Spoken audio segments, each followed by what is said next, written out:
नमस्कार दोस्तों, आज से हम एक नया प्रोग्राम शुरू करने जा रहे हैं जिसमें कि आपके जो सवाल होते हैं लड्डू गोपाल से रिलेटेड वो हम राधिका जी से पूछेंगे। राधिका जी को आप वीडियो देखते हैं जानते ही होंगे।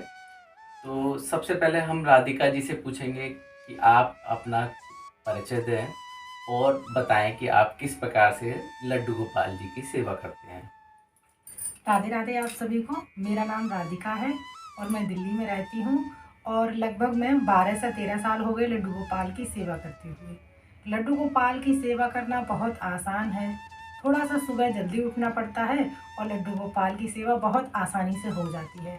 घर परिवार का ख्याल रखते हुए, बच्चे का, पति का, सबका ख्याल रखते हुए लड्डू गोपाल की मैं सेवा करती हूँ और बहुत आसान तरीके से आप सभी लोगों के साथ में लड्डू गोपाल की सेवा करके आप लोगों के साथ शेयर करती हूँ। अभी काफ़ी सारे लोगों के सवाल आते हैं कि हम लड्डू गोपाल जी को लेके आए हैं अपने घर में, हम किस प्रकार से उनकी सेवा करें। देखिए, जो नए लोग हैं लड्डू गोपाल की सेवा बहुत सरल तरीक़ा से कर सकते हैं। जिससे सुबह लड्डू गोपाल को जिस प्रकार स्नान कराते हैं, स्नान कराइएगा। जो भी घर में सात्विक चीज़ें बनती हैं, भोग बनता है, भोजन बनता है, उसका भोग लड्डू गोपाल को आप लगा करके लड्डू गोपाल की सेवा कर सकते हैं। लोगों का बड़ा ही कॉमन क्वेश्चन होता है कि हम लड्डू गोपाल जी को किन चीज़ों का भोग लगा सकते हैं और किन चीज़ों का भोग हमें नहीं लगाना चाहिए। देखिए, लड्डू गोपाल को तो भोग हमें शुद्ध सात्विक चीज़ों का ही लगाना चाहिए। जो घर पे हम बहुत साफ़-सफ़ाई के साथ में भोजन पकाते हैं, उसका भोग लगाइएगा। जो बाहर की पैकेट वाली चीज़ें होती हैं, उनको अवॉइड कीजिएगा। अगर लगाते भी हैं, तो बिस्किट वग़ैरह का भोग लगा सकते हैं। मैं बाहर से बहुत ही कम भोग लाती हूँ लड्डू गोपाल को लगाने के लिए। मोस्टली मैं जो भी भोग बनाती हूँ, घर पे ही बनाती हूँ और बहुत ही साधारण तरीके से भोग रेसिपी मैंने आप लोगों के साथ में वीडियोज़ शेयर भी की हुई हैं कि कैसे हम लड्डू गोपाल का भोग घर पर बना करके उनकी सेवा कर सकते हैं। लड्डू गोपाल जी की अगर जैसे गर्मी है या सर्दी है तो प्रतिदिन उनको स्नान कराना ज़रूरी है या नहीं? सर्दी हो या गर्मी हो, हर कृष्ण भक्त को लड्डू गोपाल को प्रतिदिन स्नान कराना ज़रूरी होता है। फिर चाहे आप लेट करा सकते हैं, 10 बजे करा सकते हैं, 11 बजे करा सकते हैं, क्योंकि हम महिलाएँ गृहस्थ जीवन में रहते हैं और गृहस्थ जीवन में हम लोगों को बहुत सारी भक्ति के लिए छूट मिली हुई होती हैं। लेकिन हमें ये नहीं भूलना चाहिए कि वे एक भगवान ही हैं। लड्डू गोपाल की सेवा बेशक हमें बालक के रूप में करते हैं, उनकी भगवान की तरह ही हमें चीज़ों का ख़्याल रखना होता है, शुद्धता का ख़्याल रखना होता है, तभी हम लड्डू गोपाल की सेवा कर सकते हैं। अ, क्या हम लोगों का सवाल होता है कि क्या हम एक से ज़्यादा लड्डू गोपाल रख सकते हैं? बिल्कुल रख सकते हैं। लड्डू गोपाल को लेकर के लोगों में बहुत अधिक भ्रांति फैला रखी है कि एक से अधिक लड्डू गोपाल हम घर में नहीं रख सकते हैं। वो इसलिए कहा जाता है, पहले के टाइम में लड्डू गोपाल छोटे रखे जाते थे, तो उनकी सेवा ठीक ढंग से नहीं हो पाती है और आजकल का सोशल मीडिया का टाइम है, लोग फैशन के तौर पर लड्डू गोपाल को घर में रखते हैं। अब जो मार्केट में आप देखने जाएँगे तो आपने देखा होगा कि लड्डू गोपाल बहुत बड़े आकार के, बहुत सुंदर-सुंदर मिलने लगे हैं। तो उनको जब भक्त जाते हैं, देखते हैं तो उनका मन मोह लेते हैं, उनको सुंदर लगते हैं कि हमारे घर में तो छोटे से लड्डू गोपाल हैं, हम ना तो उनको ड्रेस पहना पाते हैं, ना उनका श्रृंगार कर पाते हैं और ना वो हमारे सुंदर लगते हैं देखने में। अब जो मार्केट में लड्डू गोपाल हैं, वो सुंदर लगते हैं तो उनको घर में ले आते हैं। तो बस इसीलिए ये कहा जाता है कि लड्डू गोपाल अगर 2-2 रखेंगे तो उनकी ठीक ढंग से सेवा नहीं हो पाएगी। अगर आप ठीक ढंग से और अच्छे से उनकी सेवा कर सकते हैं तो 1 नहीं, 2 नहीं, आप जितने मर्ज़ी आए उतने लड्डू गोपाल अपने घर में लेकर आ सकते हैं और उनकी समान रूप से सेवा अगर कर पाएँ तो ही आप घर में लड्डू गोपाल लेकर के आएँ। बहुत सारे भक्त हैं उनके घर में लहसुन प्याज का खाना बनता है, तो हुँ। वो लड्डू गोपाल जी की सेवा कैसे करें? उनको कैसे भोग लगाएँ?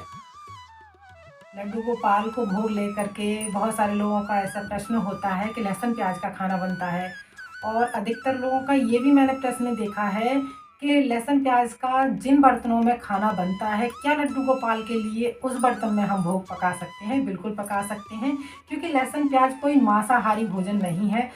वो उसमें तामसिक भोजन तो है, लेकिन लड्डू गोपाल को उन्हीं बर्तनों को अच्छे से साफ करके हम भोजन बना सकते हैं शुद्ध सात्विक, और लड्डू गोपाल को भोग भी लगा सकते हैं।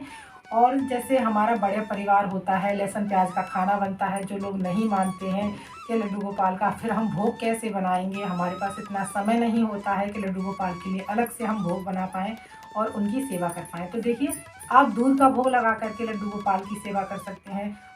रोटी जैसे हमने पहली बना ली और उसका आप दूध में डाल करके रोटी उसका भोग लगा सकते हैं। चूरमा बना सकते हैं रोटी का, उसका भोग लगा सकते हैं। चीनी का पराठा बना करके लड्डू गोपाल के भोग लगा सकते हैं। जैसे कृष्ण भक्त का जो भक्ति करने का, लड्डू गोपाल की सेवा करने का जो दिल होता है ना, वो बहुत बड़ा होता है। वो हर परिस्थिति में कोई ना कोई रीज़न, कोई ना कोई सुविधा ढूँढ ही लेता है लड्डू गोपाल की भोग सेवा के लिए, उनकी सेवा के लिए। बहुत सारे लोगों का सवाल होता है कि हम घर से बाहर जा रहे हैं और हमारे यहाँ लड्डू गोपाल हैं, तो जब हम घर से बाहर 2 या 3 दिन के लिए जा रहे हैं या एक लंबे समय के लिए जा रहे हैं, तो हम क्या करें? उनको घर छोड़ के जाएँ, साथ लेके जाएँ या क्या करें? क्या करना सही होगा? ये आपका सवाल बहुत ही अच्छा है और बहुत सारे लोगों के सामने, बहुत सारे लोगों नहीं, ज़्यादातर सभी के सामने ये दिक्कत आती है कि लड्डू गोपाल की सेवा जो है, हर घर में लड्डू गोपाल विराजमान है और घर से हमें कहीं अचानक जाना पड़ता है 1 से 2 दिन के लिए या 1 दिन के लिए, या तो हम लड्डू गोपाल को घर में छोड़कर जाएँ या अपने साथ लेकर के जाएँ। और कभी-कभी परिस्थिति ऐसी होती है कि जहाँ हम जा रहे हैं, वहाँ लड्डू गोपाल को नहीं लेकर के जा सकते हैं और हमारे आस-पास भी कोई ऐसा व्यक्ति नहीं रहता है जिसको हम लड्डू गोपाल की सेवा दे सकें, क्योंकि उनके घर में या मांसाहार भोजन बनता है या हमें ये नहीं पता है कि वो कृष्ण भक्त प्रेमी है, कृष्ण भक्त हैं, जिससे हमारी वो लड्डू गोपाल की सेवा ठीक ढंग से कर सकें। तो देखिए, आप एक तरीका अपना सकते हैं, जब आप जाने वाले हैं तो लड्डू गोपाल के लिए उससे पहले कुछ ना कुछ भोग बना करके रख के जाएँ। कुछ भी नहीं बना पाते हैं आप, तो लड्डू गोपाल के लिए पंजीरी, आटे की पंजीरी बनाते हैं, उसको बना करके टिफ़िन में रख कर के, और गर्मियाँ का जैसे सीज़न है, तो लड्डू गोपाल के लिए आप एक बर्तन में, लोटे में, किसी में भी घड़े में जल रख कर के जा सकते हैं। और टॉफ़ी, बिस्किट, ड्राई फ्रूट्स, ये सारी चीज़ें एक टिफ़िन में लड्डू गोपाल के लिए भोग पास में उनके रखिएगा और उनसे निवेदन करिएगा, प्रभु मैं इतने दिन के लिए घर से बाहर जा रही हूँ और ऐसी परिस्थिति में और ऐसी जगह पर जा रही हूँ जहाँ मैं लड्डू गोपाल प्यारे आपको लेकर नहीं जा सकती हूँ। इसलिए आपको घर पर ही रहना है और मेरे साथ, मेरे दिल में वास करके आप मेरे साथ चलिएगा और आप इस घर का ख़्याल रखिएगा। जब भी आपको भूख लगे, प्यास लगे, आपके सामने मैंने भोग प्रसाद रखा है, दृष्टि भोग लगाकर आप अपना भोजन ग्रहण कीजिएगा। तो इस तरह से भी आप लड्डू गोपाल की सेवा कर सकते हैं। और दूसरा तरीका ये है कि एक आप मानसिक सेवा लड्डू गोपाल की कर सकते हैं। फिर चाहे देश दुनिया में आप कहीं पर भी हो, जैसे मानसिक सेवा होती ये है, आप लड्डू गोपाल के पास नहीं हैं, कहीं दूर हैं, मन से आप लड्डू गोपाल को याद करेंगे। जो भी चीज़ जिस समय आप करते हैं लड्डू गोपाल के लिए, उसके लिए आप बोलेंगे, लड्डू गोपाल जी उठने का समय हो गया है, आप जाग जाइए, आपके भोजन का समय हो गया है, भोग ग्रहण कीजिएगा। या फिर आप जल पी रहे हैं तो उससे पहले आप लड्डू गोपाल को याद करके उनको भोग जल का दे सकते हैं। ये मानसिक सेवा कहलाती है और मानसिक सेवा हमारी पूर्ण सेवा होती है, लड्डू गोपाल हमारे स्वीकार भी कर सकते हैं। तो बहुत आसान तरीके से मैंने आपको बता दिया है। आप घर से कहीं बाहर जा रहे हैं तो ये तरीके अपनाकर लड्डू गोपाल से आप दूर जा सकते हैं, घर में बिठाकर जा सकते हैं। तो ये तरीके आप अपना सकते हैं। अभी जैसे गर्मी का सीज़न शुरू हो गया है, तो हम गर्मियों में लड्डू गोपाल जी की किस तरह से सेवा करें? दिन में उनकी क्या सेवा करनी होती है? मॉर्निंग में क्या होता है? शाम को क्या रूटीन होता है? तो बहुत सारे जो नए भक्त हैं, उनको ये सारी बातें पता नहीं होती। आप इसके बारे में कुछ बताइए। देखिए, अब गर्मियाँ आ रही हैं और लड्डू गोपाल की जो सेवा है, गर्मियों में और सर्दियों का रूटीन जो थोड़ा चेंज हो जाता है। अब गर्मियाँ हैं तो गर्मियों के हिसाब से लड्डू गोपाल को कॉटन के वस्त्र पहनाए जाएँगे, उनको जल का उसी प्रकार भोग लगाया जाएगा और उसी प्रकार जल से स्नान कराया जाएगा। अब गर्मियाँ हैं तो नॉर्मल जल से लड्डू गोपाल को स्नान कराइएगा। ठंडे घड़े में, मटके में, जो मिट्टी का मटका होता है, उसमें लड्डू गोपाल के लिए जल रखेंगे। साथ में ही जो ठंडी तासीर की चीज़ें होती हैं, हम उनका लड्डू गोपाल को भोग लगाएँगे। और ठंडी ही तासीर का जो इत्र होता है लड्डू गोपाल की, उससे आप मालिश कर सकते हैं। और लड्डू गोपाल को गर्म-गर्म अधिक चीज़ों का भोग नहीं लगाना है, गर्म भोजन का नहीं लगाना है, थोड़ा-सा नॉर्मल हो जाए तब हम लड्डू गोपाल को भोग लगाएंगे। और गर्मियों में इसका जो वीडियो है कि लड्डू गोपाल की सेवा किस प्रकार करनी है, इसका एक लॉन्ग वीडियो मैं आप लोगों के साथ में ज़रूर से शेयर करूँगी, क्योंकि काफ़ी सारे लोगों के कमेंट भी आ चुके हैं कि समर रूटीन हमारे साथ शेयर कीजिएगा। तो मॉर्निंग का और इवनिंग से नाइट का रूटीन आप लोगों के साथ में जल्दी ही शेयर करने वाली हूँ। आज की पॉडकास्ट में हमने आपके बहुत सारे सवालों के जवाब दिए हैं। उससे शायद आपके बहुत सारे सवालों के जवाब हल हो गए होंगे। हम आगे भी आपके इसी तरीके से कोशिश करेंगे आप अपने सवाल पूछें कमेंट में, ताकि उनका जवाब आप तक पहुंचाया जा सके। राधे राधे।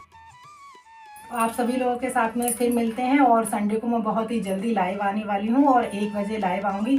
अगर जिन लोगों के जो भी सवाल है, प्रश्न है, वो मुझसे लाइव में पूछ सकते हैं। और लड्डू गोपाल की सेवा से जुड़ी वीडियोस मेरे चैनल पर आती रहती हैं। आप अपना प्यार और सपोर्ट इसी तरह से बनाए रखिएगा। फिर मिलते हैं अगली किसी और वीडियो में। तब तक के लिए आप सभी को राधे राधे राधे। राधे।